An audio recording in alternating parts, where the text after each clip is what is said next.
여러분, 우리가 지난주에 바벨론 포로로 끌려가는 유다 백성들을 보고 멸망당한 유다를 향하여 애가를 지었던 예레미야 애가까지 함께 살펴봤죠. 여러분, 여기 보시면 이스라엘이 바로 여기 있습니다. 여기 남유다가 있죠. 바벨론에 의해 1차, 2차, 3차. 그러니까 하나님이 참 무심하다라고 말할 수 없어요. 바벨론 군대 가서 간다. 거짓 선지자들이 안 온다 하죠. 예레미야는 온다고 합니다. 안 온다는 말을 믿고 싶죠. 그러나 하나님께서 유다를 징계하시기 위한 도구로 바벨론을 보냈기 때문에 군대가 오잖아요. 그래서 주전 606년에 한 번, 597년에 두 번, 그리고 586년에 마지막 세 번째 유다는 멸망하게 되고, 여기에는 비류들만 남고요. 이렇게 빨간 선을 따라서 대략 유다 백성들은 바벨론까지, 이 바벨로니아까지 그발강가, 우리 그래서 에스겔서에 보면 이 그발강가에 끌려간 상황 속에서 포로 난민 생활하는데 하나님이 제사장 에스겔을 선지자로 기름 부어 세우시는 장면이 에스겔서에 나옵니다. 바로 그 그발강가가 이 바벨론 근방에 있는 거죠. 여기까지 끌려가게 됩니다. 그래서 이제 우리가 바벨론의 포로로 끌려간 중에 하나님의 부르심을 받은 다니엘과 에스겔을 이제 살펴보기 전에 이 포로로 끌려가며 유다가 멸망하는 과정 중에 하나님이 보내셨던 선지자가 있는데 바로 누구냐면 오바댜라는 선지자입니다. 저는 오바댜 어떻게 외우냐면 이 자음 있잖아요. 오하고 이응하고 디귿해서 오바댜 하면 에돔 족속을 향한 심판을 전한 선지자다, 이렇게 외워요. 오바댜 하면 자음을 연결해서 이응과 디귿하면 에돔 이렇게 또 나오잖아요. 그죠? 그럼 오바댜 하면 에돔, 이렇게 자음을 보고 기억을 하면 됩니다. 한 장짜리 성경이기 때문에 일생 신앙생활에도 오바댜가 누구요? 한 장짜리인데 이것이 무엇이 중한데, 이런 사람들이 엄청 많아요. 근데 여러분, 오바댜서가 중요한 이유는 하나님과 하나님의 백성들을 대적하는 대적자들을 가리켜 성경은 대명사격으로 상징적인 의미로 에돔 족속을 말한다는 거예요. 그러니까 하나님과 주의 백성들을 대적하는 자들 하면 상징적으로 성경은 에돔 족속 이렇게 말한다는 거예요. 그래서 우리가 잘 아는 것처럼 앞서서 이사야 34장에도 에돔의 멸망에 대한 내용이 기록되어 있죠. 그래서 하나님이 에돔을 심판해서 그 땅을 들짐승들의 짝짓기 장소로 만드시겠다라는 말씀을 하세요. 이런 표현은 바벨론을 향해서도 하셨고 여러 열방들의 심판을 선언하시면서도 하신 일이 있습니다. 특별히 이 에돔은, 여러분, 에돔은 조상이 에서예요. 이스라엘, 곧 야곱이라고 불려지는 이스라엘은 조상이 야곱이죠. 야곱과 에서는 누구예요? 쌍둥이 형제죠. 이삭의 아들이잖아요. 그런데 역사가 이렇게 진행되어 오면서 이들은 철천지 원수가 됩니다. 특별히 에서의 후손인 에돔은 그 옛날 이삭이 죽으면서 에서를 축복하였을 때 그 축복과 같이, 사실은 축복이라기보다는 저주거든요. 창세기에 보면 아버지께 팥주, 아버지께 그 맛있는 고기 요리를 해가지고 장자의 축복을 야곱이 받고 나간 이후에 들에 나가서 사냥을 해갖고 와서 음식을 하고 이삭에게 들어간 에서가 막 아버지를 다그친단 말이에요. 내가 장자인데 누가 장자의 축복을 뺏어갔단 말입니까? 아버지, 제게 주실 축복이 없습니까? 남아있는 축복을 주세요 하고 자꾸 없는 축복 바가지로 긁어달라니까. 모르겠다 이 새끼, 그냥 너희 칼 차고 다니면서 도둑질이나 해 이놈아, 잃어버렸단 말이에요. 그러니까 여러분, 축복도 자꾸 축복 받을 짓을 하면 하나님이 그냥 묻지 않고 주시는데, 축복 받을 짓을 안 하고 자꾸 축복만 달라 그러면 어디 한번 칼 좀 차고 다녀볼래? 이렇게 되는 거예요. 그래서 에서의 후손인 에돔이 이 페트라라고 하는 바위 요새에 살면서 요단 동쪽에 보면 저 아시리아에서 이집트로 가는 길 중에 왕의대로라고 있는데, 왕의대로는 왕이 지난 대로가 아니라 큰 길이라는 뜻이에요. 거기에서 요새의 바위 요새에 숨어 있다가 나와가지고 도둑질하고 사람 죽이고 들어가고 도둑질하고 사람 죽이고 대대로 이렇게 살았던 거예요. 그러니 뭐 오죽 나빴겠어요, 그죠? 더군다나 요놈들이 제일 나쁜 건 에서의 후손인 에돔 족속은 야곱의 후손인 이스라엘과 사촌관계잖아요. 족보만 봐도 형제 나라란 말이에요. 그런데 하나님께서 바벨론을 들어 유다를 침공할 때 누가 길잡이 노릇을 하냐면 에돔이. 왜? 딱 보니까 대세가 유다는 쫄딱 망하게 생겼고 바벨론 왕이 느부갓네살 왕이 어마어마한 군대를 보내는 거예요. 그러니까 지금 우리나라 상황하고 똑같은 거예요. 누구한테 줄을 서야지 내가 앞으로 좋나. 딱 보니까 바벨론에 줄을 서야 돼. 그래서 바벨론 군대 딱 줄 서 요 지방 길은 우리가 잘합니다. 유다로 들어가는 길을 우리가 열겠습니다 해가지고 지 사촌 나라인데, 형제 나라인데. 그래서 앞잡이 노릇을 했을 뿐만 아니라 바벨론이 유다를 초토화시킬 때 앞장서 가지고 형제 나라 백성들을 죽이는데, 유린하는데 앞장서요. 그리고 막 엄청나게 기쁜 거예요. 막 유다가 망하는 걸 보면서 막 여인들이 성폭행 당하고 아이들이 막 죽어 나가는 걸 보면서 막 웃어요. 이제 이걸 보고 하나님이 그냥 이렇게 하시겠다는 게 오바댜서입니다. 그래서 제가 아무리 나하고 관계가 안 좋은 사람일지라도 그 사람이 불행에 빠지는 것을 보고 입꼬리가 참을라 그러시거든요. 입꼬리가 쓱 올라가는 거 사람은 못 봐도 하나님은 다 보신다.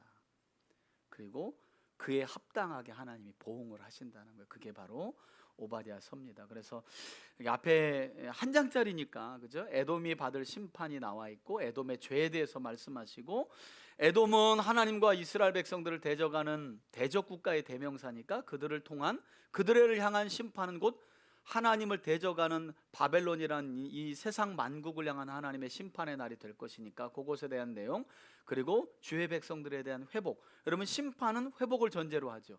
하나님은 주의 백성들의 구원과 회복을 위해 악한 세상을 심판하시는 것이기 때문에, 그래서 유다의 멸망을 기뻐하는 에돔에 대한 심판을 예언한 메시지다. 여러분, 이 에돔 족속이 얼마나 악했느냐. 이 바벨론 포로로 끌려가는 백성들이 이 바벨론으로 끌려가는 중에 노래를 부른 게 있어요. 여러분들이 그 잘 아는 옛날에 나온 거거든요. 보니엠, 미국의 흑인 가수들이 그 바벨론 강가에서라고 하는 그 노래를 불렀는데, 옛날에 이제 코미디 세상 만상가 거기서 그거를 막 다들 이불 개고 밥 먹어, 말도 안 되는 우리말로 바꿔가지고 다들 이불 개고 밥 먹어, 그런데 넌 왜 이불 안 개고 밥 안 먹니, 이런 말도 안 되는 가사로 했는데 사실은 이게 성경의 내용이었어요. 시편에 보면 우리가 방금 전에 이제 소개받은 이 오바댜서에 나오는 심판의 대상자인 에돔 족속에 대한 저주시가 있는데 그게 시편 137편이에요. 한번 가봅시다. 이렇게 두루두루 배워야 성경이 눈에 들어오니까 시편 137편으로 가보세요.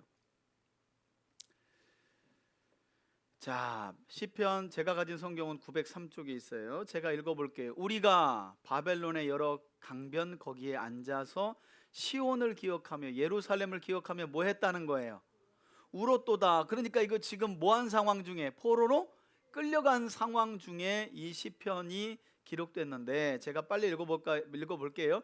그 중에 버드나무에 우리가 우리의 수금을 걸었나니 이는 우리를 사로잡은 자가, 바벨론 군대겠죠, 거기서 우리에게 노래를 청하며 우리를 황폐하게 한 자가 기쁨을 청하고 자기들을 위하여 시온의 노래 중 하나를 노래하라 함이로다. 이게 무슨 말이냐면, 여러분, 일제시대에 우리나라도 일본의 지배를 받았잖아요. 심지어는 그 탄광 이런 거 노동력 때문에 배 태워가지고 일본까지 갔잖아요. 그죠?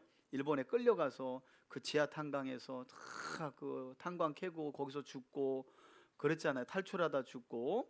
그렇게 끌고 가가지고 요 상황은 일본에 딱 배 타고 도착해서 딱 이제 강제징용 가가지고 끌고 가서 묻해서, 야 조센진 아리랑 좀 불러봐. 지금 요 상황인 거예요. 아리랑 좀 불러봐. 아, 그런 심정인 거예요. 니네 그 민족 나라 노래 있지? 그 아리랑 좀 불러봐. 요 상황인 거예요. 자, 4절에 보세요. 우리가 이방 나라에서 어찌 여호와의 노래를 부를까? 예루살렘아, 내가 너를 잊을진대 내 오른손이 그의 제주를 잊을지로다. 내가 예루살렘을 기억하지 아니하거나 내가 가장 즐거워하는 것보다 더 즐거워하지 아니할진대 내 혀가 내 입찬정에 붙을지로다 하면서, 여호와여, 예루살렘이 멸망하던 날을 기억하시고, 이제부터 이제 예, 원래는 바벨론에 끌려왔으니까, 바벨론이 멸망시켰으니까 바벨론 군대를 멸망시켜 달라고, 저것들 어떻게 손좀 봐달라고 해야 되는데 그러지 않아요. 그들의 앞잡이 역할을 했던 지금 오바댜서의 대상자들인 누구예요? 에돔 족속을 쳐주소서. 그들의 말이 헐어버리라 헐어버리라. 그러니까 이게 생상이 되잖아요. 바벨론 군대가 들어와서 유다의 성전을 막 불사지르고 성벽을 무너뜨릴 때 입 쫙 벌리면서 할렐루야, 무너뜨려라 무너뜨려라, 저것들은 죽어야 된다 하고 에돔 족속들이 기뻐하는 거예요. 그 기초까지 헐어버리라 하였나이다. 하나님이 그거 다 아시죠. 그러면서 8절에 멸망당할 딸 바벨론아, 내가 우리에게 행한 대로 내게 갚는 자가 복이 있으리로다. 바벨론 너희도 망할 것이다 하면서 에돔 족속을 향한 저주가 어떻게 이어져요? 바벨론을 향해서도 내 어린 것들을 바위에 메어치는 자는 복이 있도다. 이게 이제 일종의 저주시거든요. 에돔과, 우리 유다를 멸망시킨 에돔과 바벨론, 너희들의 이 자식들이 거꾸로 매달려 가지고 머리통을 바위에다가 팍 맺혀서 죽을 것이다. 이 정도로 이스라엘이 바벨론과 에돔 족속에 대한 그 원한이 아주 큰 거예요. 이런 저주시를 할 만큼. 이제 왜 그랬는지 이제 오바댜서를 보면 알아. 이제 중간에 뛰쳐나가시는 분들 있을 텐데 참으세요. 이걸 읽다 보면 와, 이것들 내가 가만 역사에 지난 날이니까 뭐 왜 이렇게까지 이 이스라엘 백성들이 저놈들의 자식들은 거꾸로 매달아 가지고 머리통을 바위에다가 내쳐야 된다라고까지 저주를 했는지, 그 내용이 오바댜서에 나오는 거예요. 자, 앞에 보면 계요가 나오죠. 오바댜는 여호와를 경배하는 자였다. 에돔의 멸망을 예언했고 만국 벌할 날을 동시에 예언했죠. 그리고 하나님은 도덕적인 문제로 심판하십니다. 그러니까 이스라엘은, 아모스서에 보면 이스라엘은 하나님과 맺은 언약의 관계 안에서 하나님이 징벌하시지만 이방인들은 도덕적인 거, 윤리적인 그런 문제를 가지고 다루신다는 거죠. 그러니까 여러분, 하나님이 그리스도인만 다루는 게 아니에요. 온 세상을 다 다루세요. 지금도 다루고 계시잖아요. 자, 심는 대로 거두고요, 에돔 땅을 영원히 심판하신다. 이스라엘을 회복하시고 인에게 보상하신다. 악인에게는 벌을 주신다. 특별히 여기 보시면 1장의 내용이 나오죠. 형제 야곱에게 행한 포악으로 말미암아 하나님이 벌하신대요. 그리고 이스라엘을 공격하던 나라와 손을 잡은 죄, 이스라엘이 재앙을 당하던 날 방관한 죄, 패망을 기뻐한 죄, 남의 고난을 입을 크게 벌려 기뻐한 죄, 환난 당한 그날 그 손의 재물을. 그러니까 그거 아직도 여러분, 저 얼마 전에 그 기억나거든요. 삼풍백화점 무너졌을 때 아시죠? 그거 아직도 짤로 돌아다니더라고, 영상에 보니까. 삼풍백화점 돌아다녔을 때 그 아주머니 한 분 영상이 또 돌아다녀요. 남들은 구한다고 다 하는데 거기서 옷까지, 그게 아직도 짤로 돌아다니라고. 어떻게 해서든지 사람들 구하려고 하는데 그때 막 백화점 옷 집어가지고 나가는 여자가 아직도 짤로 돌아다녀요. 그게 이제 에돔이라는 거예요. 그게. 제가 볼 때는 어떻게 했을까요, 그 여자? 그죠? 예, 제가 그 하나님이 가만뒀겠어요? 그 죽어가는 데서 그 고가에 옷 챙기겠다고 옷 주워 가지고 가는 게 아직도 그게 수십 년 전 이야기인데, 그게 에돔이었다니까요. 그게 기뻐하면서. 예. 확 와닿죠, 그죠? 야, 제가 짧으면서 깜짝 놀랐어요. 그 잊은 일이 생각나더라고. 얼굴까지 대문짝만하게 나왔어, 그 여자. 지금 뭐 할머니 됐겠지. 벌써 20, 30년 전 일인데 뭐. 살아있는지나 몰라요. 그 옷 입고 미쳤을 것 같아, 내가 볼 때는. 내가 볼 때 그 옷 입고 돌아버렸을 거야, 아마. 그 제정신이에요, 그게. 그죠? 그 고가의 옷 입고 와, 나 이쁜가 하고 돌다 진짜 돌아버렸을 거야, 아마. 예. 제정신이 아니죠. 그게 에돔이라는 거예요, 에돔. 자, 요 정도 보시고, 에돔은 한 장짜리이기 때문에 설명을 제가 좀 자세히 여러분들 했어요. 예, 아까 우리 읽었던 모습. 요거 보고 하면 더 유익하겠네요, 그죠? 그림이 있네요. 에돔이 이런 페트라 바위 도시 안에, 여러분 그 성지순례 가 보면 이스라엘의 동쪽인 요르단에 속한 그 암몬 아래쪽에 아직도 이 사람들이 살았던 그 안으로 지금 들어가는 길이에요. 들어가는 길. 예, 이 바위 요새 저 안쪽에 살아요, 안쪽에. 그러니까 뭐 아무리 큰 군대가 와도 한꺼번에 못 들어가요. 줄을 서서 들어가야 되니까 안에서는 그냥 꼬챙이 들고 있다가 콕 찔러서 옆으로, 콕 찔러서 옆으로. 그러니까 뭐 기고만장한 거예요. 어떤 군대가 감히 우리 에돔을 바위 요새에서 끌어내려 하고 기고만장한 거예요. 그런 말이 제가 지금 하는 모든 말이 다 오바댜서에 나오는 말이에요. 이런 데 살았으니까 아주 안에 들어가 보면 이제 이렇게 전부 다가 여러분 이게 지금 들어온 거예요. 들어와서 이제 안을 보는 건데 맞은편에 이렇게 큰 바위산을 깎아가지고 바위 암벽 자체를 깎아서 집도 만들고 궁전도 만들고 신전도 만들고 이렇게 이렇게 되어 있어요. 이것도 KBS에서 여러분 다큐멘터리 같은데 보면 다 나와 있어요. 이렇게 지금 여기 사람입니다. 여기 전만하죠, 그죠? 이렇게 큰 대단해요. 이 건축술이 바위 요새를 깎아가지고 거기에 집, 뭐 궁전, 신전, 왕궁 다 만든 거니까. 자, 요 정도 이렇게 머리에 그려놓고 오바댜서 보도록 하겠습니다. 오바댜서 한 장짜리니까 잘 담으세요.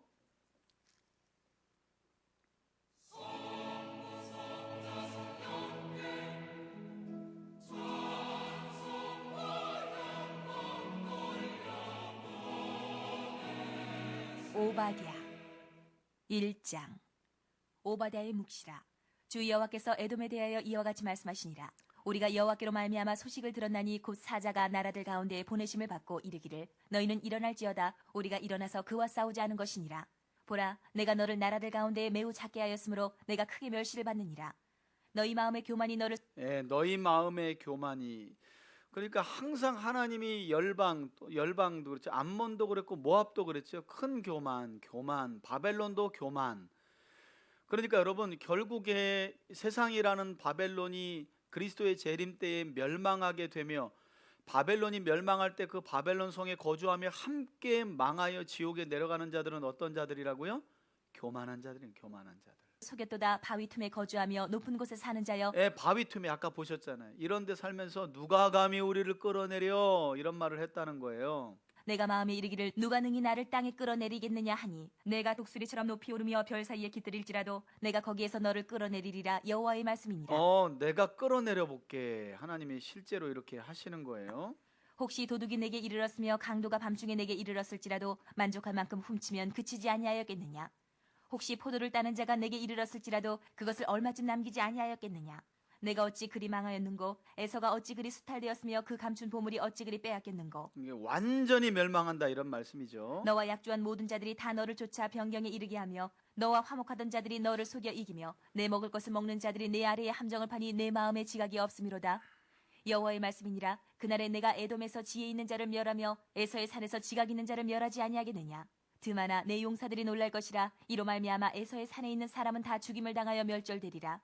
멸절되리라. 스바냐서에 보면 멸절, 진멸이라는 말이 나오는데 끝장내겠다는 말씀이죠. 네. 자, 이제부터는 이 에돔 족속이 형제 야곱 이스라엘에게 행한 죄악들의 목록이 나옵니다. 내가 내 형제 야곱에게 행한 포악으로 말미암아 부끄러움을 당하고 영원히 멸절되리라. 내가 멀리 섰던 날 곧 이방인이 그의 재물을 빼앗아가며 외국인이 그의 성문에 들어가서 예루살렘을 얻기 위하여 제비 뽑던 날에 바벨론에 너도 멸망하던 그들 중 한 날 사람 같았느니라. 내가 형제의 날 곧 그 재앙의 날에 방관할 것이 방관했다. 아니며 유다 자손이 패망하는 날에 기뻐할 것이 아니며 기뻐했다. 그 고난의 날에 내가 입을 크게 벌릴 것이 기뻐했다. 아니며 내 백성이 환난을 당하는 날에 내가 그 성문에 들어가지 않을 것이며 환난을 당하는 날에 내가 그 고난을 방관하지 방관했다. 않을 것이며 환난을 당하는 날에 내가 그 재물에 손을 대지 않을 것이며 내 거리에 서서 그 도망하는 자를 막지 않을 것이며 고난의 날에 그 남은 자를 원수에게 넘기지 않을 것이니라. 여러분 여기 보면 크게 기뻐한 죄도 있지만 방관한 거, 수수방관, 이것도 죄라는 거. 수수방관. 그 신명기 율법에 보면 우리가 이미 이거 다 본 건데요. 그 유대인들에게는 원인을 알 수 없는 그 변사체를 처리하는 규례가 있어요. 그죠? 원인을 알 수 없는. 그러니까 예를 들어서 고대에는 이렇게 마을이 겹쳐 있잖아요. 그런데 이 마을 어귀에 변사체가 하나 딱 발견이 돼요.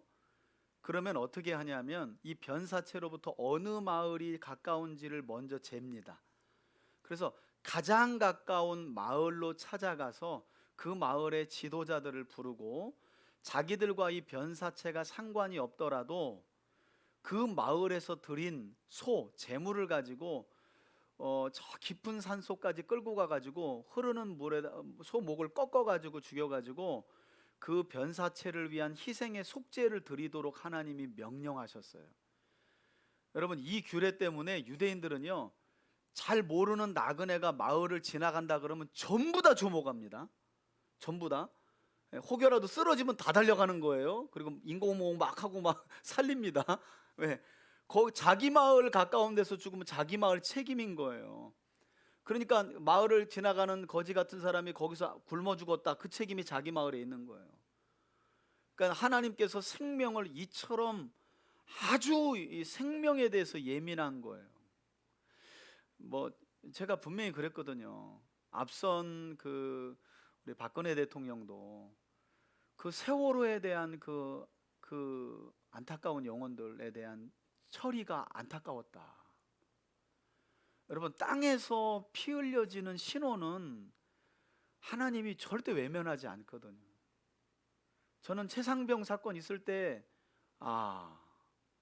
이 정권도 또 그렇게 온전치는 않겠구나. 이게 한 생명이 아니잖아요.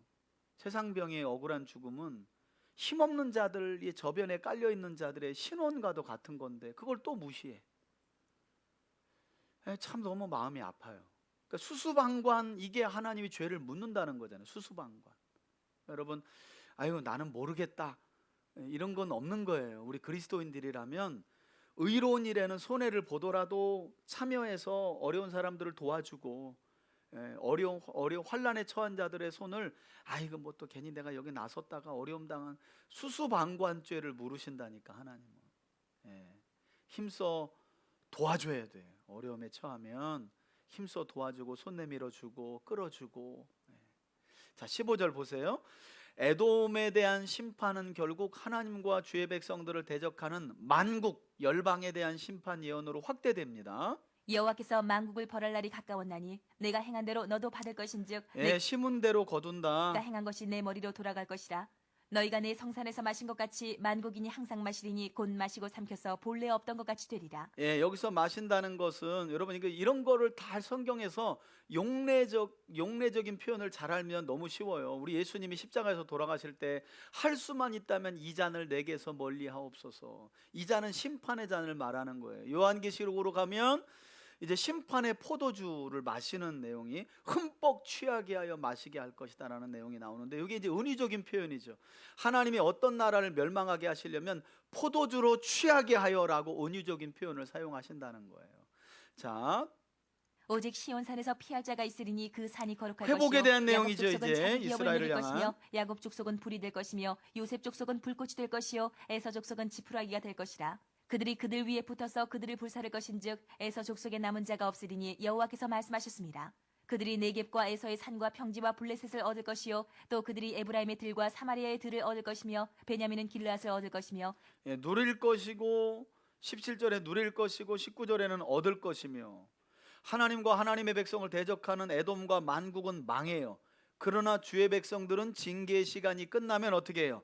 누리고 얻는 회복의 시간이 오는 거예요. 이게 하나님의 은혜죠. 사로잡혔던 이스라엘의 많은 자손은 가나안 사람에게 속한 이 다시 땅을 돌아온다. 살바까지 얻을 것이며 얻을 것이며 또 나오죠, 예루살렘에서 그죠? 사로잡혔던 얻을 자들, 것이며. 곧 스바라에 있는 자들은 네겝의 성읍들을 얻을 것이니라. 구원받은 자들이 시온산에 올라와서 에서의 산을 심판하리니 나라가 여호와께 속하리라. 아멘, 아멘. 그러니까 세상 나라는 하나님 밖에 있을 수 없는 거죠. 하나님의 절대적인 다스림과 통치 안에 있는 거예요. 하나님을 믿든 믿지 않든. 그래서 오바댜는 결국 심판받을 자들이 심판받아 온 나라가 여호와께 속함을 알 것이다.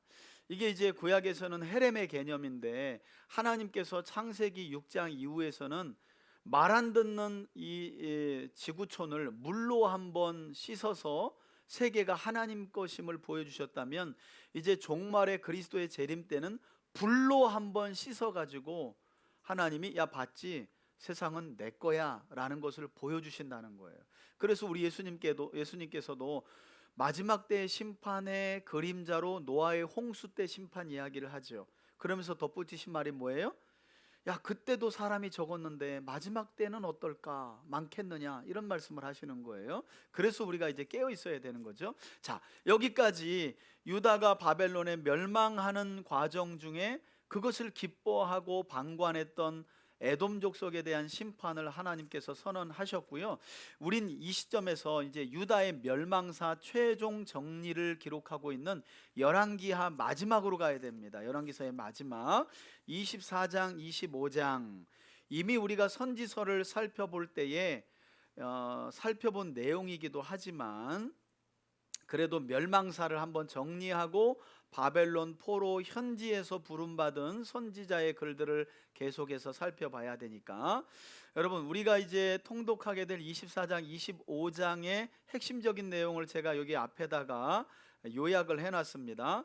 자, 이 당시는 유다의 18대 왕 여호야김, 여호야긴 그리고 20대 왕이 시드기야예요. 우리 예레미야서 읽을 때 막 예레미야를 괴롭게 했다가 막 요렇게 했다가 왔다 갔다 했던 시드기야, 여호야김. 여호야김은 대표적으로 어떤 왕이에요? 예레미야의 예언을 사독이 읽어줄 때 그것 좀 가져와봐 그러더니 면도칼로 쫙쫙 거가지고 화로에다 집어던졌던 그놈이 요놈이에요. 여호야김이에요. 여호야김. 기가 막힌 사실은 여호야김이 누구 아들이냐면 열왕기하 23장에 이스라엘 가운데 전무후무한 선한 왕 요시야의 아들입니다. 요시야의 아들. 자, 이거 다 기억 못해도 천국 가는데 지장 없어요. 아무 지장 없습니다, 여러분. 저는 제가 이제 아는 척 좀 하는 거예요. 제가 그래도 이런 것들 좀 아는 척 해야죠, 목사가. 저는 이제 아는 척 하는 거고, 천국 가는 데는 아무런 지장 없으니까 여러분 염려 붙들어 놓으셔도 됩니다. 여기 보시면 그 여호야김, 하나님의 심판이 예레미야를 통해 임하는 그때에도 또 기록해서 들려주는데 그걸 면도칼로 찢어가지고 화로에 던졌던 여호야김. 그 여호야김이 바벨론 왕 느부갓네살을 섬긴 지 3년의 반역함으로 바벨론, 아람, 모압, 암몬 군대가 연합하여 유다를 쳐들어왔는데 이는 유다 왕 므낫세가 행한 죄의 결과였다라고 성경은 이야기하죠. 그리고 이 여호야김 때 바벨론의 침공을 통해 포로로 끌려간 사람이 누구냐면 다니엘과 세 친구 외에 또 여러 왕족과 귀족들이 끌려간 내용이 다니엘서 1장에서 이제 기록이 되는 겁니다. 그리고 유다의 19대 왕이었던 여호야김의 아들입니다. 여호야긴. 아이고 참 김긴 참 외우기 쉽지 않아요. 아무튼 미음이 아버지고 니은이 아들이요. 김긴. 이 긴이 선왕이었던 앞선 왕이었던 여호야김이 바벨론에 끌려간 이후에 18세의 왕이 되었지만 바벨론의 2차 공격 597년 때에 바벨론으로 포로로 끌려갔습니다. 그리고 성전의 기명과 왕궁의 보호물들을 빼앗겼고 이때 대장장이들이 상당히 많이 포로로 끌려가요. 아예 무기를 못 만들게 바벨론 왕이 전부 다 끌고 간 거예요. 기술공들은 전부 다 끌려가고 그때 세워진 왕이 바로 시드기야였습니다. 그러니까 여호야김 때 다니엘과 세 친구 끌려갔고 여호야김 때 에스겔이 끌려간 거예요. 에스겔이. 자, 그리고 20대 왕이었던 시드기야, 원래는 마따냐였는데 바벨론 왕이 야 너 이름 바꿔 임마 시드기야로, 이래서 시드기야로 바꾼 거죠. 21살의 왕이 되는 내용이 나옵니다. 예레미야 예언서의 선지서에 우리가 벌써 읽었어요. 예레미야 선지자 예언을 듣지 않고 끝까지 하나님의 징계의 도구인 바벨론을 대적하다가 죽었죠.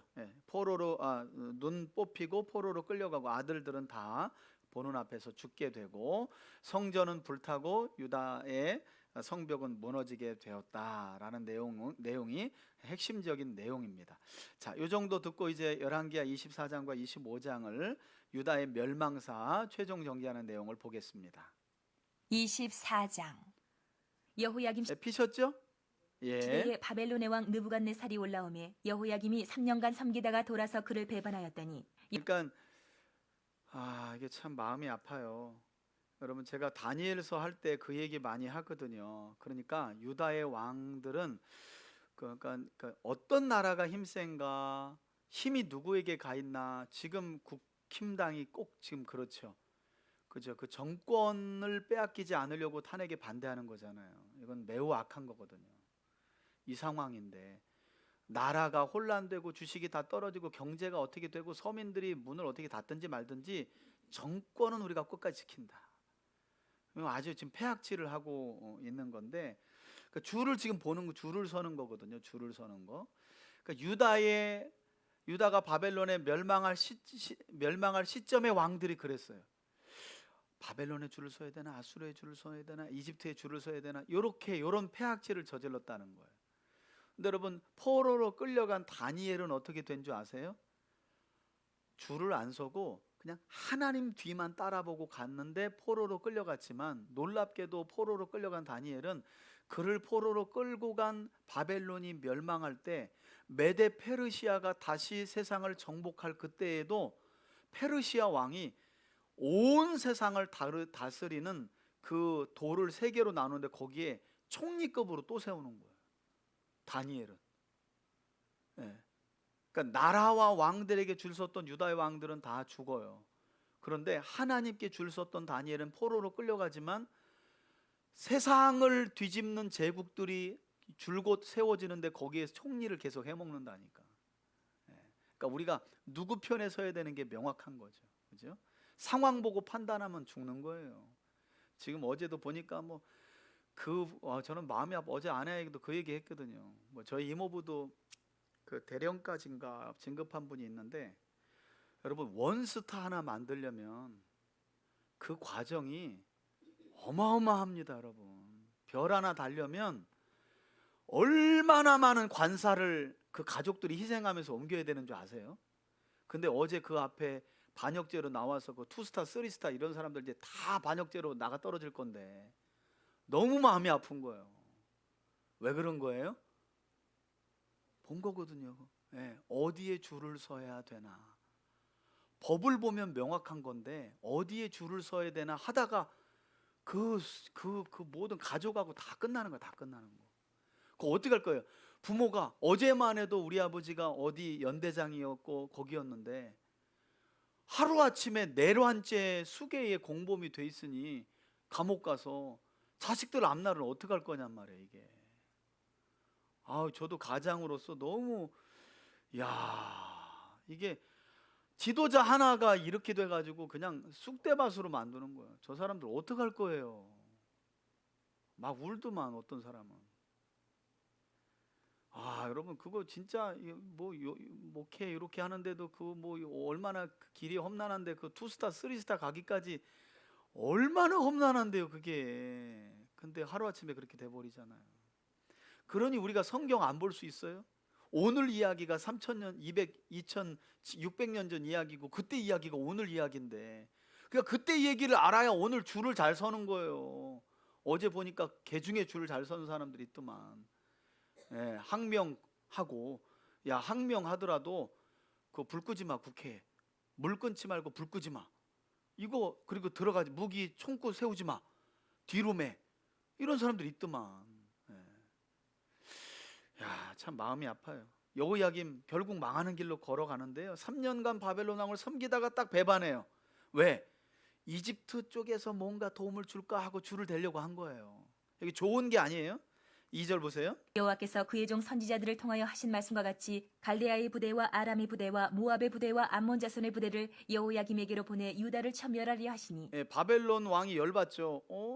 저 자식이 저게 내가 왕으로 세워놨더니 또 금방 저러네. 이 일이 유다에 임함은 곧 여호와의 말씀대로 그들을 자기 앞에서 물리치고자 하심이니, 이는 므낫세의 지은 모든 죄 때문이며 또 그가 무죄한 자의 피를 흘려 그의 피가 예루살렘에 가득하게 하였습니다. 그러니까 여러분, 여호와께서 사시기를 즐겨하지 아니하시니라. 이게 안타까운 거죠. 지금 여호야김 왕은 바벨론이라는 제국이 힘을 갖고 우리나라까지 와서 우리나라를 집어삼키려고 하는 단순한 그냥 군사적이고 정치적인 상황으로 이해를 한 거예요. 그래서 3년 정도 되니까 말 안 들어도 되겠는데 하고 배반한 거거든요. 근데 지금 성경은 뭐라고 하냐면, 요시야의 아버지였던 요시야의 할아버지인가요? 할아버지죠. 히스기야, 므낫세, 아몬, 요시야니까 그 므낫세의 죄악 때문에 하나님이 심판하신다고 말하고 있는데 정치적인 상황으로 판단하고 있는 거예요. 그러니까 여러분, 세상은 지금의 상황을 정치적으로 윤석열 저렇게 하더니 저렇게 됐어라고 판단하지만, 그리스도인들은 거기 그렇게만 하면 우리가 불신자하고 똑같다는 거예요. 그건 말도 안 되는 거예요. 근데 지금 한국교회가 그러고 있잖아요. 두 패로 또 나눠져 가지고. 이게 한국 사회의 죄악을 다루시는 하나의 하나님께서 소요를 통해 죄악을 다루시는 방편일 수 있다는 거예요. 그리고 지금 이게 외신을 타고 전 세계에 다 퍼졌죠. 그러면 이게 한국 이야기냔 말이에요. 전 세계의 죄악을 다루시는 하나님의 한 방편이죠.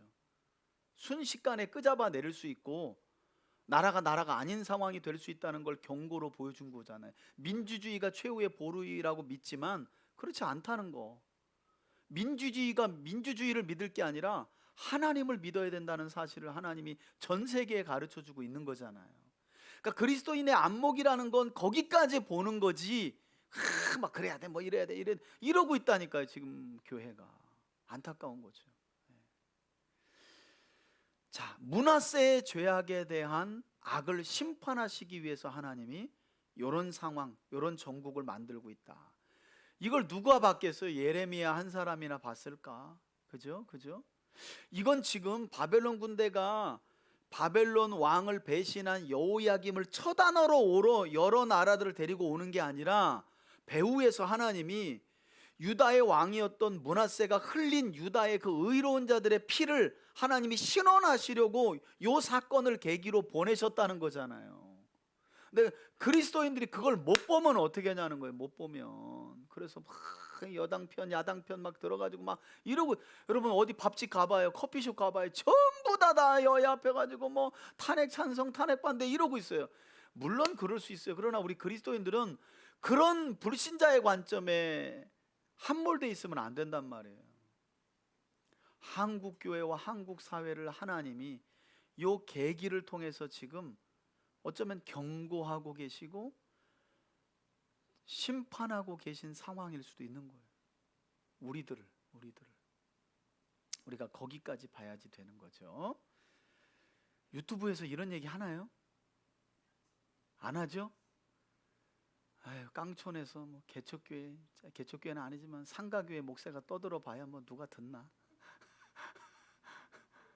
예, 예레미야 때도 그랬다니까. 예레미야 말을 누가 들어요? 그러나 성경을 보면 보여요, 여러분. 어디에 줄 서야 되는지.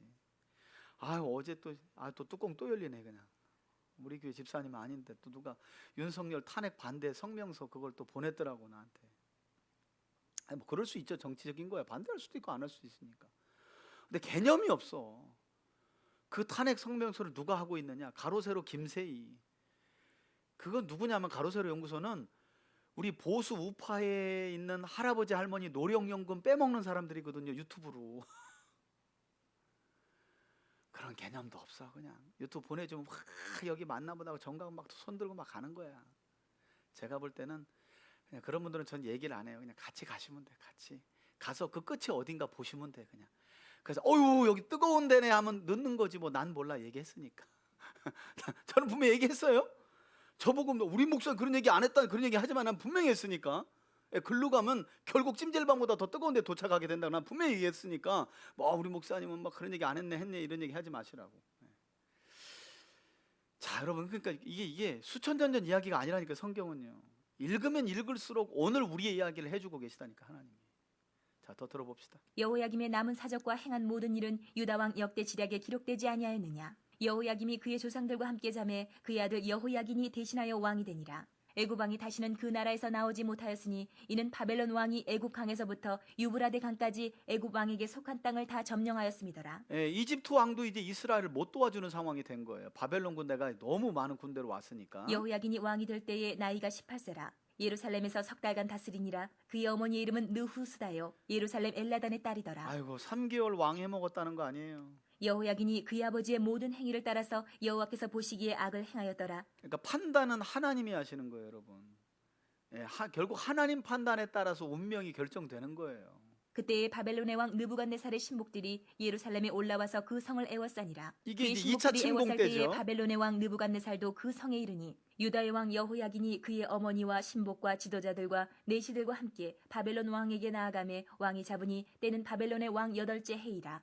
그가 여호와의 성전의 모든 보물과 왕궁 보물을 집어내고 또 이스라엘의 왕 솔로몬이 만든 것 곧 여호와의 성전의 금그릇을 다 파괴하였으니 여호와의 말씀과 같이 되었더라. 그가 또 예루살렘의 모든 백성과 중요하죠. 모든 여호와의 지도자와 말씀과 모든 같이 용사 되었다. 망령과 모든 장인과 대장장이를 사로잡아 가매 비천한 자 외에는 그 땅에 남은 자가 없었더라. 그가 여호야긴을 바벨론으로 사로잡아가고 왕의 어머니와 왕의 아내들과 내시들과 나라의 권세 있는 자도 예루살렘에서 바벨론으로 사로잡아가고 또 용사 황후도 잡아간 거예요. 7,000명과 장인과 대장장이 1,000명 곧 용감하여 싸움을 할 만한 모든 자들을 바벨론 왕이 바벨론으로 사로잡아가고 바벨론 왕이 또 여호야긴의 숙부 마따니야를 대신하여 왕으로 삼고 그의 이름을 고쳐 시드기야라 하였더라.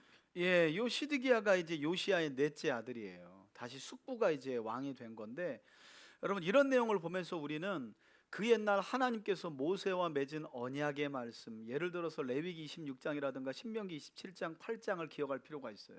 하나님 어떤 말씀을 하셨냐면, 내 백성인 이스라엘은 나의 언약 백성이기 때문에 나와 너희와 사이에 맺은 언약을 깨트리면 하나님께서 이런 징계를 하신다는 말씀이 있는데, 그 가운데 하나가 포로로 끌려가게 될 것이라는 말씀을 하셨어요. 하나님이 심지어는 포로로 끌려간 현지에서 돌이켜서 회개하면 다시 돌아오게 할 것이라는 말씀도 하나님이 그 옛날에 이미 하셨어요. 그러니까 말씀을 모르니까 시대적인 판단도 모르고 누구와 손을 잡아야 되는지도 모르고 누구 말을 듣고 누구 말을 듣지 않아야 되는지도 몰라요. 자, 18절 봅시다. 마지막 왕이었던 시드기야는 그럼 어떤 통치를 했는지. 시드기야가 왕이 될 때에 나이가 21세라. 예루살렘에서 11년간 다스리니라. 그의 어머니 이름은 하무다리요 림나인 예레미야의 딸이더라. 그가 여호야김의 모든 행위를 따라 여호와 보시기에 악을 행한지라. 자기 형 그대로 악행을 따라했다는 거죠. 여호와께서 예루살렘과 유다를 진노하심이 그들을 그 앞에서 쫓아내실 때까지 이르렀더라. 시드기야가 바벨론 왕을 배반하니라. 아멘. 25장. 25장. 시드기야 제9년 열째 달 10일에 바벨론의 왕 느부갓네살이 그의 모든 군대를 거느리고 예루살렘을 치러 올라와서 그 성에 대하여 진을 치고 주위에 토성을 쌓음에 그 성이 시드기야 왕 제11년까지 포위되었더라. 여러분 9년에 와서 11년까지 에워쌌으니까 2년 동안 공성전을 했다는 거죠. 여러분 예루살렘 성은 상당히 이렇게 높은 데 있고 높은 데 있습니다. 고지가 이스라엘 땅 가면 예루살렘은 이렇게 고지가 높은 데 있어요. 거기 성벽이 있으니까 공성전을 한 2년 동안 벌인 거예요. 그리고 거기에는 히스기야 왕 때 만든 이렇게 물 수로도 지하 터널 수로도 있고 그래가지고 한 2년을 버틴 거예요. 2년을. 이것도 대단한 거죠, 그죠?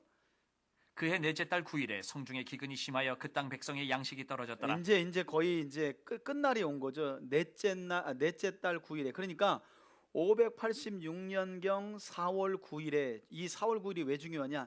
이 성벽의 성전 안에 양식이 떨어질 때쯤 이제 성벽이 무너집니다. 이날. 그 성벽이 파괴됨에 모든 군사가 밤중에 두 성벽 사이 왕의 동산 견문길로 도망하여 갈대아인들이 그 성읍을 에워쌌으므로 그가 아라바 길로 가더니 갈대아 군대가 그 왕을 뒤쫓아가서 여리고 평지에서 그를 따라 잡음에 왕의 모든 군대가 그를 떠나 흩어진지라. 그들이 왕을 사로잡아 그를 림나에 있는 바벨론 왕에게로 끌고 가매 그들이 그를 신문하니라. 그들이 시드기야의 아들들을 그의 눈앞에서 죽이고 여기 시드기야의 두 나오죠? 눈을 빼고 놋사슬로 그를 결박하여 바벨론으로 끌고 갔더라.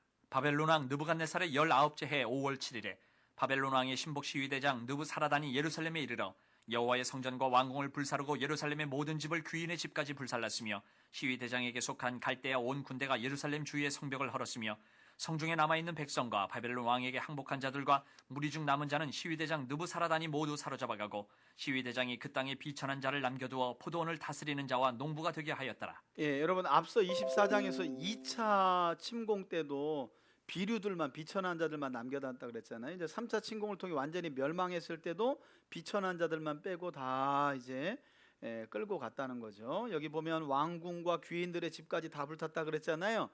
이게 무슨 말이냐면 여러분 예루살렘 성 안에는 우리로 말하면 아무나 성 안에 살 수 없어요. 예루살렘은 직책이 높고 돈이 많은 사람들 위주로 예루살렘 성 안에 살아요. 견고하니까.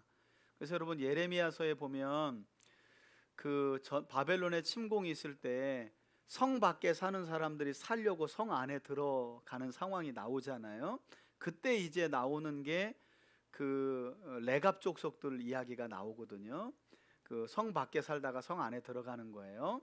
그래서 예루살렘 성 안의 구조는 어떻게 되냐면 하나님의 성전을 기준으로 해가지고 가장 높은 사람들 집 거리가 성전의 거리와 비례하는 거예요. 예, 그래서 왕 제사장들이 성전에 제일 가깝고 그 다음에 총리, 뭐 장관들 그리고 제사장들 이렇게 거리가 되는 거예요. 그러니까 예루살렘 성 안에 산다는 것만 해도 엄청난 지위가 있는 거고 돈이 있는 거예요.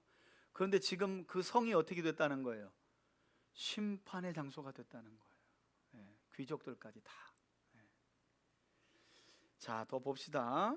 갈대아 사람이 또 여호와의 13절. 성전에 두 놋기둥과 받침들과 여호와의 성전의 놋바다를 깨뜨려 그 놋을 바벨론으로 가져가고 또 가마들과 부삽들과 부집개들과 숟가락들과 섬길 때 쓰는 모든 놋그릇을 다 가져갔으며 시위대장이 또 불 옮기는 그릇들과 주발들 다 약탈해 또 간 금으로 거죠. 만든 것이나 은으로 만든 것이나 모두 가져갔으며 또 솔로몬이 여호와의 성전을 위하여 만든 두 기둥과 한 바다와 받침대를 가져갔는데 이 모든 기구의 놋 무게를 헤아릴 수 없었으니 그 한 기둥은 높이가 18규빗이요 그 꼭대기에 우리 놋머리가 역대하 있어 보고 높이가 있죠. 3규빗이요 그 머리에 둘린 그물과 석류가 다 놋이라 다른 기둥의 장식과 그물도 이와 같았더라. 시위대장이 대제사장 스라야와 부제사장 스바냐와 성전 문지기 3사람을 사로잡고 또 성중에서 사람을 사로잡았으니 곧 군사를 거느린 넷이 한 사람과 또 성중에서 만난 바 왕의 시종 5사람과 백성을 징집하는 장관의 서기관 한 사람과 성중에서 만난 바 백성 60명이라. 시위대장 느부사라단이 그들을 사로잡아 가지고 림나 바벨론 왕에게 나아가매 바벨론 왕이 하마 땅 림나에서 다 쳐 죽였더라. 이와 같이 유다가 사로잡혀 본토에서 떠났더라. 유다 땅에 머물러 있는 백성은 곧 바벨론 왕 느부갓네살이 남긴 자라. 우리 예레미야서에서 그달리아 이야기 봤잖아요, 그죠? 관할하게 하였더라. 모든 군대 지휘관과 그를 따르는 자가 바벨론 왕이 그달리아를 지도자로 삼았다함을 듣고 이에 느다니아의 아들 이스마엘과 가레의 아들 요하난과 느도바 사람 다누멧의 아들 스라야와 마아가 사람의 아들 야사니아와 그를 따르는 사람이 모두 미스바로 가서 왕족 그달리아에게 나아가매 출신의 그달리아가 군인들이죠. 그들과 그를 따르는 군사들에게 맹사하여 이르되 너희는 갈대아인을 섬기기를 두려워하지 말고 이 땅에 살며 바벨론 왕을 섬기라. 그리하면 너희가 평안하리라 하니라. 7월에 왕족 엘리사마의 손자 느다니아의 아들 이스마엘의 부하 10명을 거느리고 와서 그달리아를 쳐서 죽이고 또 그와 함께 미스바에 있는 유다 사람과 갈대아 사람을 죽인지라. 노소를 막론하고 백성과 군대 장관들이 다 일어나서 애굽으로 갔으니 이는 갈대아 사람을 두려워함이었더라. 그러니까 여러분 이게 쉽지 않은 상황이긴 해요. 예레미야서에서 우리가 살펴봤지만 3차 침공 이후에 바벨론 왕이 그 포도농사 짓고 비천한 자들만 이스라엘 땅에 유다에 남겨놨다 그랬잖아요. 그래도 그 사람들을 행정적으로 다스려야 되니까 이스라엘 사람 가운데 그달랴라고 하는 사람을 총독으로 세워놓고 간 거예요. 그 사이에 바벨론 군대를 피했다가 주변 나라로 망명했던 군인들이 왕족 출신의 군인들이 그중에 대표자가 이스마엘인데 여러 장성들이 다시 돌아와 보니까 그달랴가 바벨론 왕이 세워놓은 총독으로 이 농민들 데리고 있으면서 다스리고 있는 거예요. 아직 전시는 이제 끝난 지가 얼마 안 된 상황인데 그리고 그들이 듣습니다. 그달랴가 하는 말을 뭐라 그래요? 야 이제 바벨론 갈대아인 섬기기를 바벨론 왕 섬기기를 두려워하지 말고 바벨론 왕 말을 잘 들으면 우리 이 땅에서 평안하게 살 수 있다. 그러니까 이렇게 그냥 문자적으로 들었다면 이 망명했다가 다시 돌아온 이스라엘 왕족 출신의 군인들은 눈이 돌아가는 게 뻔해요. 왜냐하면 배신자로 그달랴가 보였을 거거든요. 그런데 여러분 그달랴를 성경이 이스라엘 백성들이 의인으로 취급하고 또 그달랴가 죽은 7월을 지금까지도 유대인들이 7월에 금식을 하고 있는 걸 보면 이때 이 그달랴는 바벨론 왕 편에 서가지고 그냥 총독을 해먹으려고 한 사람이 아니라 아마도 바벨론을 통한 하나님의 심판을 인정하고 지금은 바벨론 포로 기간 70년을 지나야 된다는 걸 수긍하고 그렇다면 적국의 왕이지만 저 사람의 다스림 안에 우리가 있어야 평안하다라는 걸 현실적으로 파악한 사람으로 보여요. 지금 이 시대에 우리나라에는 안타깝게 이런 분들이 많지가 않아. 지금 기독교 지도자들도 그렇고 이게 성경을 가지고 현상을 잘 파악해야 되는 거거든요. 누가 봐도 지금 그달랴의 이 말과 행동은 완전히 배신자잖아요. 완장차고 총독으로 있으니까. 근데 그렇지 않은 거예요. 하나님의 징계를 인정하는 관점에서 봤을 때 그달랴는 하나님의 징계를 지금 순응하는 사람이에요. 순응하는 사람. 그걸 죽인 거예요. 처단하겠다고 이스마엘이 도망가 놓고 다시 돌아와서 이 왕족 출신이거든요. 요놈이야말로 아주 못된 놈이죠. 그리고 순례객들도 자녀 예레미야에서 봤잖아요. 순례객들 오는데 수십 명을 그냥 잔혹하게 죽여가지고 저 구덩이에다 던져버리잖아요. 아주 못된 놈이거든요. 자, 27절. 유다의 왕 여호야긴이 사로잡혀간 지 37년 곧 바벨론의 왕 에월무로닥이 즉위한 원년 12월 그달 27일에 유다의 왕 여호야긴을 옥에서 내놓아 그 머리를 들게 하고 그에게 좋게 말하고 그의 지위를 바벨론에 그와 함께 있는 모든 왕의 지위보다 높이고 그 죄수의 의복을 벗게 하고 그의 일평생에 항상 왕의 앞에서 양식을 먹게 하였고 그가 쓸 것은 날마다 왕에게서 받는 양이 있어서 종신토록 끊이지 아니하였더라. 아멘. 자, 오늘은 다니엘서까지 보려고 그랬는데 너무 자세히 깊이 봐가지고 이렇게만 볼 텐데, 여러분 그 놀라운 사실은 열왕기서는 결국 언약을 떠난 백성이 받는 저주, 고통, 멸망에 대한 이야기거든요. 그런데 참 놀라운 건 맨 마지막 단락을 보면 27절부터 여호야김의 아들 여호야긴이 바벨론의 포로로 끌려가서 회복된 이야기로 마치고 있다는 거예요. 회복된 이야기로. 그래서 제가 성경을 보면서는 이제 뭐 원어를 제가 뭐 깊이 보는 건 아닌데, 특별히 여러분 하나님이 어떤 메시지를 강하게 줄 때는 동사를 많이 강조하는 게 있어요. 봐요. 27절에 보면 갑자기 유다가 망하고 뭐 다 이렇게 다 끝났다, 총독이 세워졌다, 근데 그달랴를 죽였다, 잔당들이 뭐 이런 이야기로 끝나는데 갑자기 포로로 끌려간 여호야긴 얘기를 왜 하고 있냐는 거예요. 여러분, 성경은 회복과 구원에 대한 이야기예요. 회복과 구원에 대한 이야기예요. 성경은 전적으로. 그래서 우리가 알고 싶지 않은 여호야긴 이야기를 해줘. 뭐라고 해주냐면, 그가 끌려갔는데 바벨론 왕, 이제는 느부갓네살 지나갔어요. 그 이후에 에윌무로닥이라고 하는 왕이 이 유다에서 끌고 온 여호야긴을 감옥에서 끄집어내 가지고 머리를 들게 했다는 거예요. 머리를 들게. 그러니까 네가 이제 너를 죄수 취급하지 않겠다는 거예요. 포로되어 끌려갔지만 너는 이스라엘의 왕으로 인정하겠다는 거예요.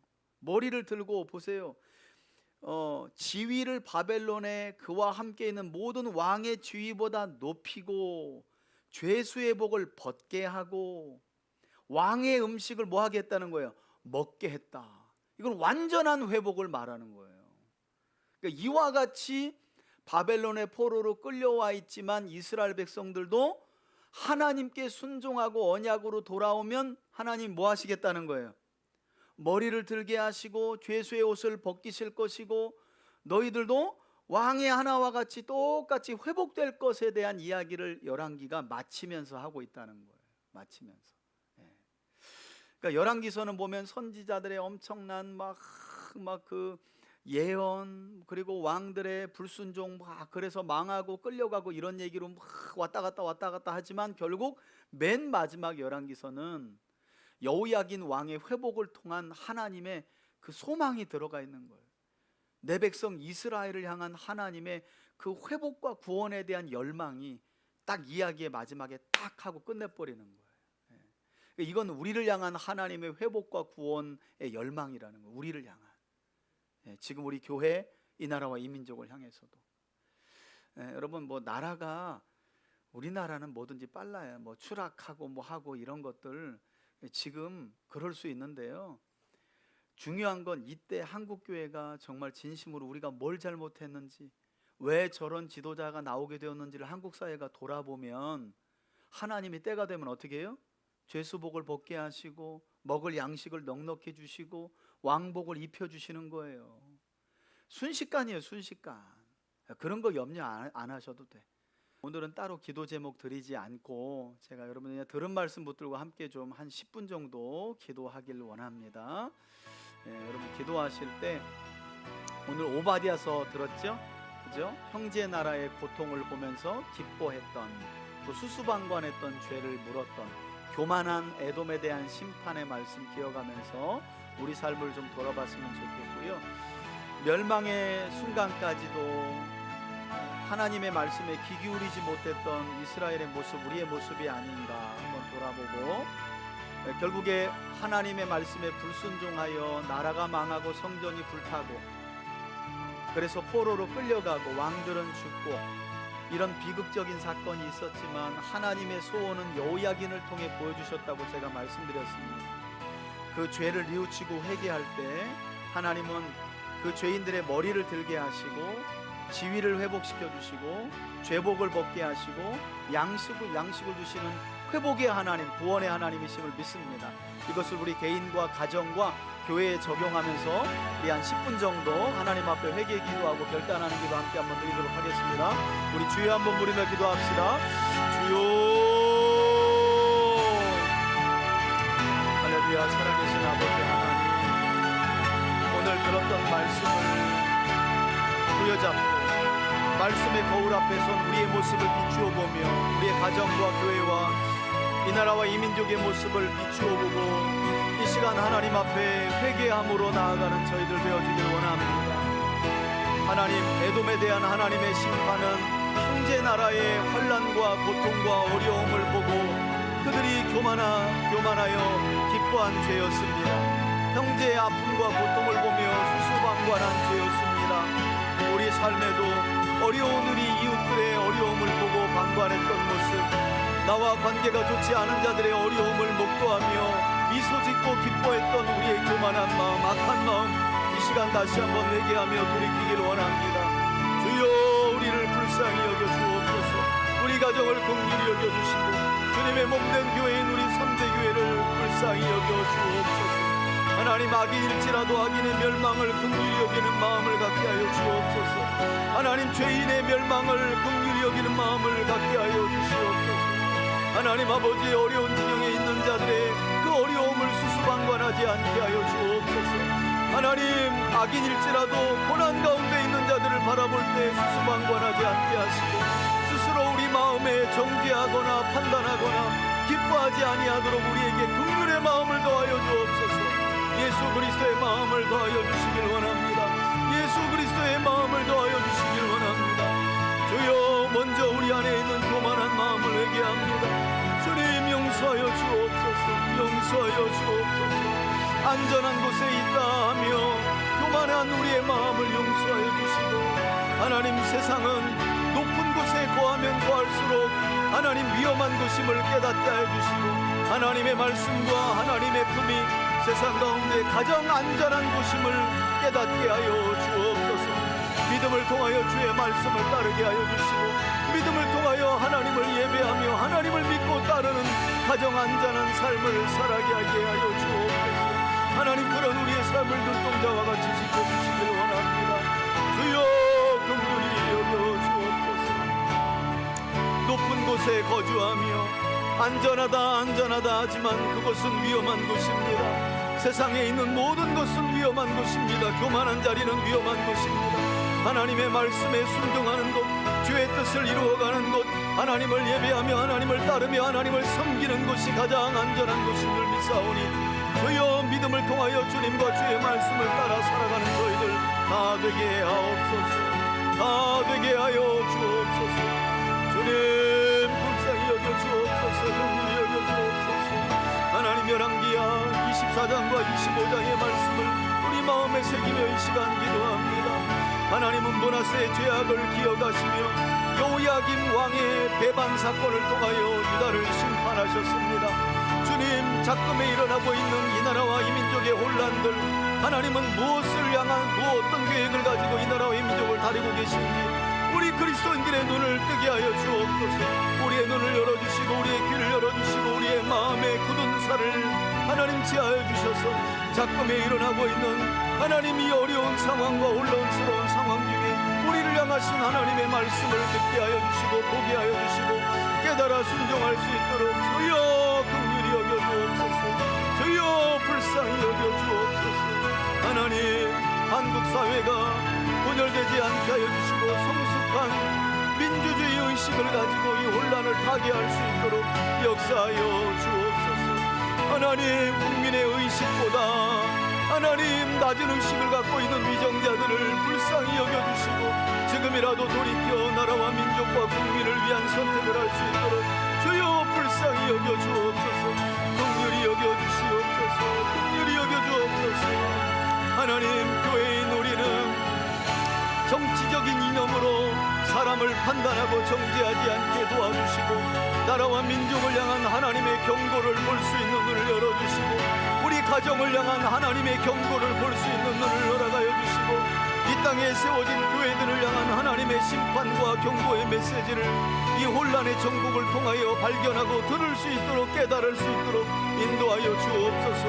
하나님 목회자들에게 영적인 안목을 더하여 주시길 원합니다.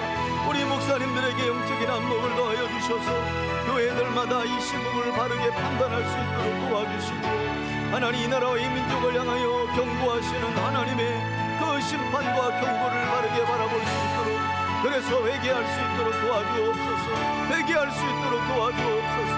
하나님 육신의 정욕과 안목의 정욕과 이 세계 자랑에 치우쳐 살아가는 저희를 용서하여 주옵소서. 그래서 마음에 굳은 살이 배기고 하나님 눈이 닫혀지고 귀가 닫혀진 우리의 그 죄악된 마음을 용서하여 주시옵소서. 주님 도와주옵소서. 아버지 하나님, 아버지 하나님 회개합니다. 아버지 하나님, 하나님 이 땅에 세워진 교회들을 불쌍히 여겨주옵소서. 이 땅에 세워진 교회들을 불쌍히 여겨주옵소서. 우리 목회자들을 불쌍히 여겨주옵소서. 성도들을 불쌍히 여겨주옵소서. 이 나라와 이 민족을 불쌍히 여겨주옵소서. 주여 하나님, 하나님 우리 3대 교회를 기억하여 주시고 진리의 말씀만 따르는 교회가 되게 하여 주옵소서. 올바른 성경적 세계관을 가지고 가치관을 가지고 하나님 판단하고 생각하며 살아갈 수 있는 건강한 그리스도인들을 세워갈 수 있도록 인도하여 주옵소서. 아버지 하나님, 아버지 하나님, 아버지 하나님, 하나님 지금의 혼란의 전국도 속히 안정될 수 있도록 인도하여 주옵소서. 인도하여 주시옵소서. 우리는 우리 자신과 가정과 교회를 돌아보며 죄악을 회개하고 하나님께서 베풀어 주실 자비와 긍휼과 회복을 간구할 수 있도록 인도하여 주옵소서. 하나님의 심판과 징계는 그 자체가 목적이 아니라 우리로 하여금 죄악으로부터 돌이키도록 하기 위함인 줄 믿습니다. 주여 이 나라와 이 민족과 한국교회와 우리 가정과 우리 삶에 우리 삶으로부터 죄악을 돌이켜 온전히 하나님과 하나님의 말씀을 따를 수 있도록 인도하여 주옵소서. 그와 같은 믿음의 길을 걸어가는 우리와 우리 가정과 교회와 이 나라와 이 민족이 될 수 있도록 주여 불쌍히 여겨주옵소서. 긍휼히 여겨주옵소서. 오 하나님, 하나님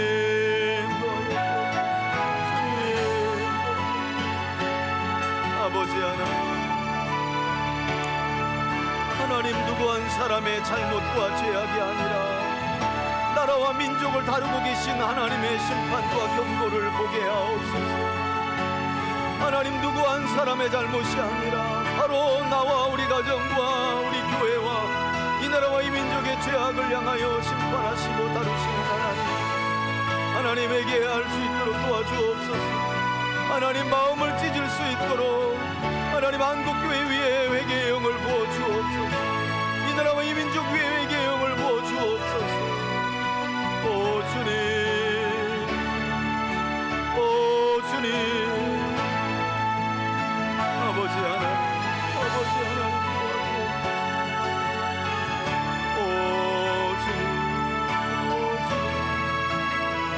오 주님, 긍휼히 여겨주옵소서.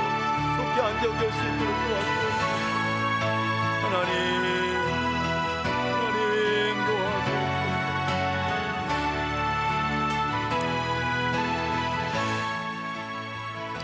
제가 기도하겠습니다. 하나님 아버지 감사합니다. 혼란의 상황 중에도 주의 말씀에 우리의 마음과 시선을 고정시켜 주시고 듣고 깨닫는 마음을 더하여 주신 주님을 찬양합니다. 성경에 기록된 사건과 사람들의 이야기는 결코 한 역사로 끝나지 않고 진리가 되어 이 시대에 우리의 눈을 열어주며 우리의 귀를 열어주고 닫힌 우리의 마음을 열어주는 생명의 말씀이 되는 줄 믿습니다.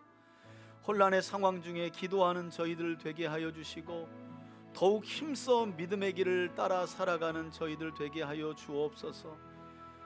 하나님의 징계는 잠깐이요 여호야긴 왕의 이야기로 열왕기를 마치시는 하나님의 그 깊은 속내와 마음을 우리도 헤아릴 수 있도록 도와주시고, 진심으로 회개하는 자들의 머리를 들어주시며 죄복을 벗겨주시고 양식을 주시며 그 지위와 신분을 회복시켜 주시는 하나님의 은혜와 긍휼을 바라며 회개하고 기도하며 새로워지는 우리와 우리 가정과 우리 교회 공동체가 될 수 있도록 인도하여 주옵소서.